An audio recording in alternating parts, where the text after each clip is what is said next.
សួស្តីបងប្អូនទាំងអស់គ្នាបាទមានបងស្រីម្នាក់បាទគាត់បានឆ្ងល់ពាក្យពីរនេះបាទពាក្យហាយសឺហើយនិងពាក្យថាហួតសឺបាទពាក្យពីរហ្នឹងបើសិនបើយើងបកប្រែខ្មែរមកវាមានន័យដូចគ្នាបាទឬក៏បាទប៉ុន្តែគាត់ឆ្ងល់ថាបើវាដូចគ្នាអញ្ចឹងវាធម្មតាវាតែងតែមានកន្លែងខុសហើយបាទថាតើគឺយើងប្រើប្រាស់មិនបាទអញ្ចឹងពាក្យហាយសឺយើងប្រើនៅក្នុងប្រយោគសំណួរបាទពាក្យហួតសឺបាទយើងប្រើនៅក្នុងប្រយោគស្របបាទ你喜欢他还是我បាទឃើញហើយបាទសំណួរ你喝茶还是喝咖啡你中午出去吃还是叫外卖អ្នកពេលថ្ងៃចេញក្រៅញ៉ាំឬក៏ហៅពីក្រៅមកញ៉ាំវិញបាទ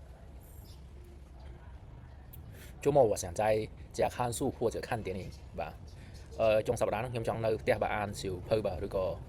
មើលភាពយន្តអីហ្នឹងបាទ你可以坐1号线或者2号线去人民广场我们可以電話或者郵件聯繫បាទបងប្អូនយើងចឹងអត់មានអីទេបាទតែតុងទៅនឹងហាយសឺឬមួយក៏ហួតសឺបាទគឺការប្រើប្រាស់មានតែប៉ុណ្្នឹងបាទហាយសឺគឺយើងប្រើនៅក្នុងប្រយោគសំណួរបាទហួតសឺគឺយើងប្រើនៅក្នុងប្រយោគស្របបាទ